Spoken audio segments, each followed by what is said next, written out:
ನನ್ನ ಎಲ್ಲ ಆತ್ಮೀಯ ವಿದ್ಯಾರ್ಥಿ ಮಿತ್ರರೇ, ನೋಡಿ ಈ ಟೇಬಲ್ ತುಂಬ ಇಂಪಾರ್ಟೆಂಟು. ಇದನ್ನು ಕಲಿತ್ರೆ ಟ್ರಿಗ್ನೋಮೆಟ್ರಿನಲ್ಲಿ ಆಲ್ಮೋಸ್ಟ್ ಸುಮಾರು ಲೆಕ್ಕಗಳನ್ನ ನೀವು ಮಾಡ್ಬೋದು. ಈ ಟೇಬಲ್ ಬರೆಯೋದು ಹೆಂಗೆ, ಎಷ್ಟೊಂದು ಬೇರೆ ಬೇರೆ ಮೆಥಡ್ಗಳು ಟೆಕ್ಸ್ಟ್ ಬುಕ್ಕಲ್ಲೆಲ್ಲ ಬೇರೆ ಬೇರೆ ಇದೆ. ನಾನು ನಿಮ್ಗೊಂದು ಹೊಸ ಮೆಥಡ್ ಹೇಳ್ಕೊಡ್ತೀನಿ. ನೋಡಿ, ಇಲ್ಲಿ ಇದು ಹಿಂಗೆ ಬರ್ಕೋಬೇಕು.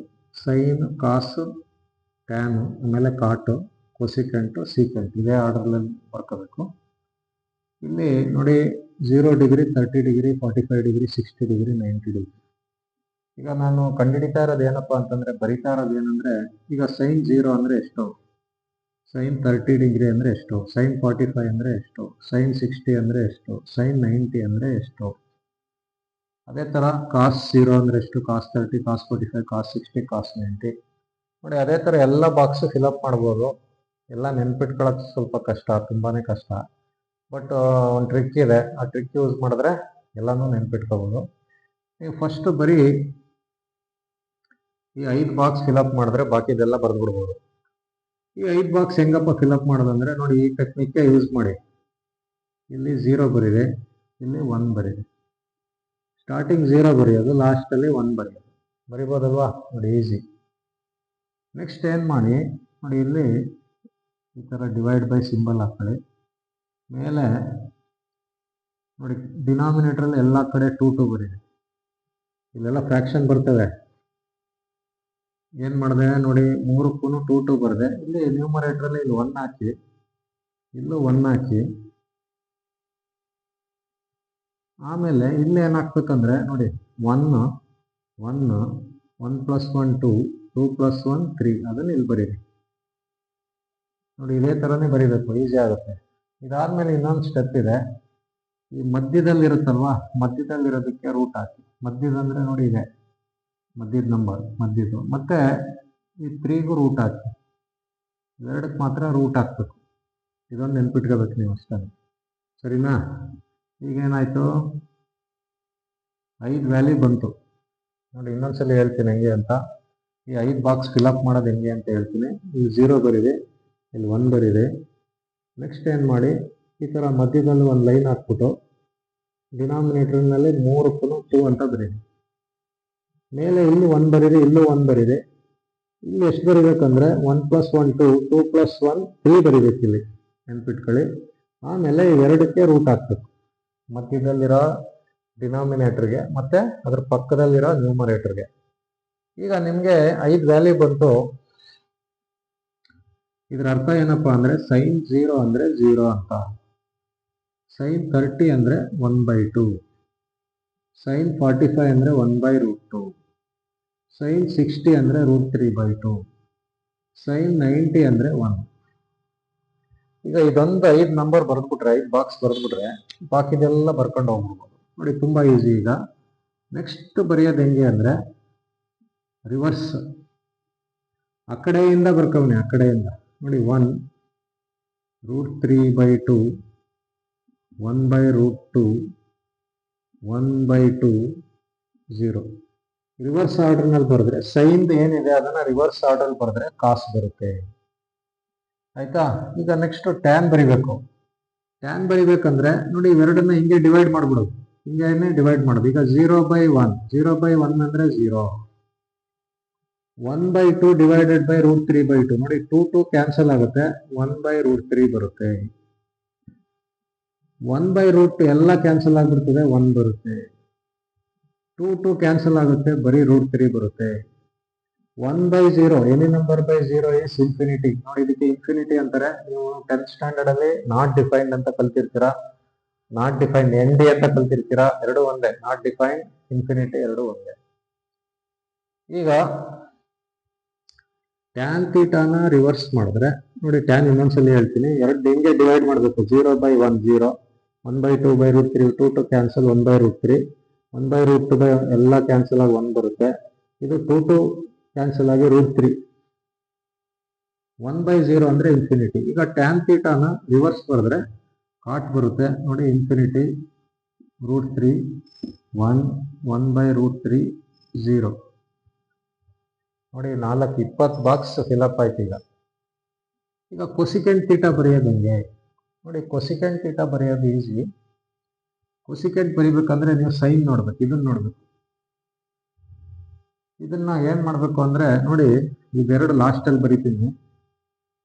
ಈ ಮೂರು ಇದಾವಲ್ಲ, ಆ ಮೂರನ್ನ ರಿವರ್ಸ್ ಮಾಡಿ. ರಿವರ್ಸ್ ಅಂದ್ರೆ 2/1. 2/1 ಅಂದ್ರೆ 2. ಇದು √2/1. √2/1 ಅಂದ್ರೆ √2. ಇದು √3/2 ಅಂದ್ರೆ 2/√3. ಸರಿನಾ? ನೋಡಿ, ಈ ಮೂರು ಫ್ರಾಕ್ಷನ್ ಇತ್ತು, ರಿವರ್ಸ್ ಮಾಡಿದೆ. 1/2ನ 2/1 ಅಂದ್ರೆ 2/1 ಅಂದ್ರೆ 2. 1/√2ನ √2/1 ಅಂದ್ರೆ √2. √3/2ನ ರಿವರ್ಸ್ ಮಾಡಿದ್ರೆ 2/√3. 3 ಬಂತಲ್ವಾ? ಈಗ ಇದನ್ನ ಹೆಂಗ್ ಬರೆಯೋದು ಅಂತಂದ್ರೆ, ಇದು 1/0 ಅಂತ ಬರೀಬೇಕು. 1/0 ಅಂದ್ರೆ ಇದು ಇನ್ಫಿನಿಟಿ ಆಗುತ್ತೆ. ಇದು 1/1 ಅಂದ್ರೆ 1 ಆಗುತ್ತೆ. ನೋಡಿ, ಇದನ್ನ 1/0 ಅಂತ ಬರಿಬೇಕು. 1/0 ಅಂದ್ರೆ ಯಾಕೆ 1 ಬರಿಬೇಕಂದ್ರೆ, ಕೊಸಿಕೆಂಟ್ ಥೀಟಾ ಅಂದ್ರೆ 1/sin ಥೀಟಾ ಅಲ್ವಾ? ಕೊಸಿಕೆಂಟ್ ಥೀಟಾ ಅಂದ್ರೆ 1/sin ಥೀಟಾ. 1/sin 0 ಅಂದ್ರೆ 1/0. 1/0 ಅಂದ್ರೆ ಇನ್ಫಿನಿಟಿ. ಇದು ಅಷ್ಟೇ ಕೊಸಿಕೆಂಟ್. ಇದು 1/1. 1/1 ಅಂತ ಬರೆದ್ರೆ 1 ಬರುತ್ತೆ. ಸರಿನಾ? ಈಗ ಕೊಸಿಕೆಂಟ್ ಆದ್ಮೇಲೆ ಸೀಕೆಂಟ್ ಬರಿಬೇಕು. ಕೊಸಿಕೆಂಟ್ ಏನ್ ಬಂದಿದೆ ರಿವರ್ಸ್ ಮಾಡಿದ್ರೆ ಸೀಕೆಂಟ್ ಬರುತ್ತೆ. 1 2/√3 √2 2 ಇನ್ಫಿನಿಟಿ. ನೋಡಿ ಈ ತರ. ನೋಡಿ ಈ ತರ ಈ ಬಾಕ್ಸ್ ನ ಬರ್ಕೊಬಿಡ್ಬೇಕು ನೀವು.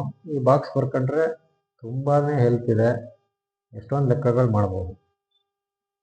ಈಗ ನಿಮ್ಗೆ ಇದ್ರ ಮೇಲೆ ಒಂದು ಲೆಕ್ಕ ನಿಮ್ಗಿದೆ, ಅದನ್ನ ಹೇಳ್ಕೊಡ್ತೀನಿ ಯಾವ ತರ ಅಂತ. ನೋಡಿ, ನಿಮ್ಗೆ find the value of sin 75 ಅಂತ ಕೇಳ್ತಾರೆ ಅಂತ. ಈಗ ನಿಮ್ಗೆ ಗೊತ್ತಿಲ್ಲ sin 75 ಎಷ್ಟು ಅಂತ. ನಿಮ್ಗೆ ಏನ್ ಗೊತ್ತು ನೋಡಿ, 30 ಗೊತ್ತು, 45 ಗೊತ್ತು, 60 90 0 ಗೊತ್ತು. ಈಗ ಈ ತರ ಕೇಳಿದಾಗ ನಾವು ಈ ಫಾರ್ಮುಲಾ ಯೂಸ್ ಮಾಡಬೇಕಾಗತ್ತೆ. sin a plus b. ನೋಡಿ, sin a plus b ಗೆ formula sin a cos b plus cos a sin b. ನೋಡಿ, ಈ ಫಾರ್ಮುಲಾ ಯೂಸ್ ಮಾಡಬೇಕು. ಆಯ್ತಾ? ಈಗ ನಮ್ಗೆ ಬೇಕಾಗಿರೋದೇನು, sin 75 ಅಲ್ವಾ? ಈಗ sin 75 ವ್ಯಾಲ್ಯೂ ಗೊತ್ತಿಲ್ಲ ನಮಗೆ. sin 75 ಕಂಡುಹಿಡಿಬೇಕು ಅಂದ್ರೆ ಈಗ 75ನ ನಾವು ಈ ತರ ಬರೀಬೋದಾ? 45 + 30 ಬರೀಬೋದು. ಈಗ ನೀವು ಕೇಳ್ಬೋದು, ಸರ್ ಯಾಕೆ 45 ತಗೊಂಡಿದ್ದೀರಾ, ಯಾಕೆ 30ನೇ ತಗೊಂಡಿದ್ದೀರಾ? 10 + 65 ಆಗಲ್ವಾ? ಇದು ಆಗುತ್ತೆ, ಬಟ್ ನಮಗೆ 10 ಅಂದ್ರೆ ವ್ಯಾಲ್ಯೂ ಗೊತ್ತಿಲ್ಲ, 65 ಗೊತ್ತಿಲ್ಲ. ನಮ್ಗೆ ಗೊತ್ತಿರೋದು 45 30. ನೋಡಿ, ಅಲ್ಲಿ ಯಾವ್ದು ಗೊತ್ತೋ ಅದನ್ನೇ ತಗೋಬೇಕು. ಆ ಟೇಬಲ್ ಅಲ್ಲಿ ಇದೆಯಾ ಆ ನಂಬರ್ಗಳೇ ತಗೋಬೇಕು. ಇವಾಗ ನೋಡಿ, ಎ ಜಾಗದಲ್ಲಿ 45 ಬಂತು, ಬಿ ಜಾಗದಲ್ಲಿ 30 ಬಂತು. ಇಲ್ಲಿ ಸಬ್ಸ್ಟಿಟ್ಯೂಟ್ ಮಾಡೋಣ. sin 45 cos 30 plus cos 45 sin 30. ನೋಡಿ, ಏನ್ ಮಾಡಿದೆ ಅಂದ್ರೆ ಇಲ್ಲಿ ಎಲ್ಲಿ ಎ ಇದೆ ಅದಕ್ಕೆ 45 ಹಾಕ್ತೆ, ಎಲ್ಲಿ ಬಿ ಇದೆ ಅಲ್ಲಿ 30 ಹಾಕಿದ್ದೀನಿ. ಸರಿನಾ? ಈಗ ನೆಕ್ಸ್ಟ್ ಏನಿಲ್ಲ, sin 45 ಅಂದ್ರೆ ಎಷ್ಟು ನೋಡಿ, sin 45 1/√2. ಆಯ್ತಾ? cos 30 ನೋಡಿ, cos 30 √3/2 ಪ್ಲಸ್ cos 45 1/√2 sin 30 1/2. ಈಗ ಇದನ್ನ ಸಿಂಪ್ಲಿಫೈ ಮಾಡೋದು. 1 × √3 ಅಂದ್ರೆ √3 ಬರುತ್ತೆ. √2 × 2 ಅಂದ್ರೆ 2√2 ಬರುತ್ತೆ. ಪ್ಲಸ್ 1 × 1 ಅಂದ್ರೆ 1 ಬರುತ್ತೆ. √2 × 2 ಅಂದ್ರೆ 2√2. ಈಗ ಎರಡು ಕಡೆ ಡಿನಾಮಿನೇಟರ್ನಲ್ಲಿ 2√2 ಇದೆ. 2√2 ಬರ್ಕೊಂಡ್ರೆ ಮೇಲೆ ಏನಿದೆ ಅದನ್ನು ಬರೀತಾರೆ ಅಷ್ಟೇ. ನೋಡಿ, ಇದನ್ನ 6 ಮಾರ್ಕ್ಸ್ ಕೇಳ್ತಾರೆ ನಿಮಗೆ, 6 5 ಕೇಳ್ತಾರೆ. ನೋಡಿ, ಈಸಿ ಇದೆ. ಆಯ್ತಾ? sin 75 ಕಂಡುಹಿಡಿಬೇಕಂದ್ರೆ ನೋಡಿ, 1 2 3 4 5 ಸ್ಟೆಪ್ ಮಾಡಬೇಕು. ಸರಿನಾ? ಈ ಟೇಬಲ್ ನೆನ್ಪಿಟ್ಕೋಬೇಕು. ಯಾವ ಥರ ಬರೆಯೋದಂತ ಪ್ರಾಕ್ಟೀಸ್ ಮಾಡಿ ಒಂದು 2-3 ಸಲ ಮಾಡಿದ್ರೆ ನಿಮಗೆ ಗೊತ್ತಾಗುತ್ತೆ. ಸರಿನಾ? ನಿಮಗೆ ಇದು ಅರ್ಥ ಆಗಿದೆ ಅಂದ್ಕೊಂಡಿದ್ದೀನಿ. ನೆಕ್ಸ್ಟ್ ಕ್ಲಾಸಲ್ಲಿ ಇದನ್ನು ಕಂಟಿನ್ಯೂ ಮಾಡೋಣ. ಎಲ್ಲರಿಗೂ ಒಳ್ಳೆಯದಾಗಲಿ. All the best.